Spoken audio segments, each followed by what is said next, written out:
28 Şubat günü Saraçhane'de yaptığımız son açıklamadan sonra her ayın 28'inde açıklama yapma kararımızı bildirmiştik. Bu çerçevede bugün yani 28 Mart 2018 günü yine 28 Şubat mahpusları serbest bırakılsın talebiyle buradayız.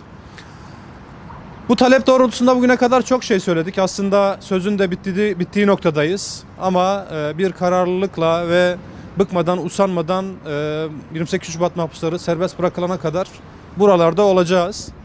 Basın açıklamasından önce ben kısaca Mahmut Kara söz vermek istiyorum.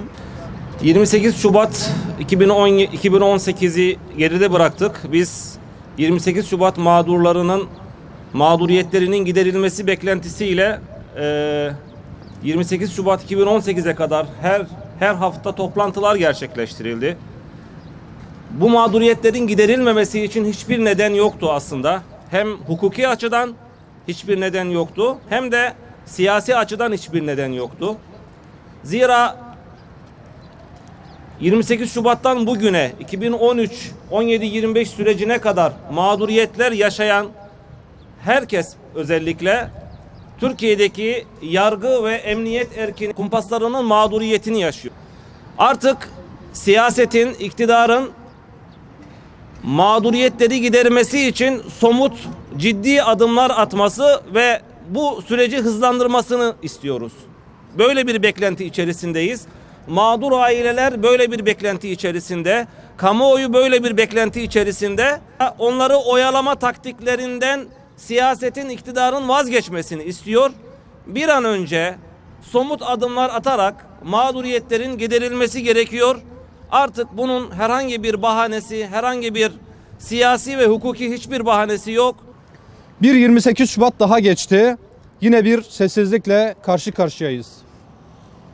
Üzerinden 21 yıl geçen, hemen herkes tarafından darbe olduğu ifade edilen ve en azından bir kanadı, yani Batı Çalışma Grubu, müebbet hapis talebiyle yargılanan bir darbenin etkisiyle cezaevlerinde 20-25 yıl aşkın sürelerdir tutulan 28 Şubat mahpusları, Başbakanından Cumhurbaşkanına hemen her etkili ve yetkili ismin beyanlarına rağmen cezaevlerinde tutulmaya devam etmektedir.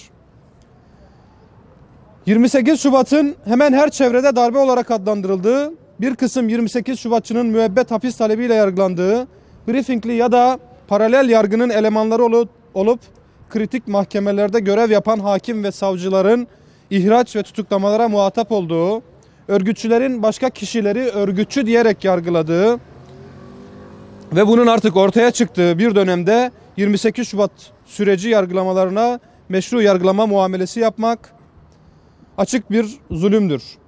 Bunu defalarca vurgulamamıza rağmen bırakın hukuku, mantık ilkelerine bile aykırı olan bu zulmün halen devam ettirilmesinin bir izahı yoktur.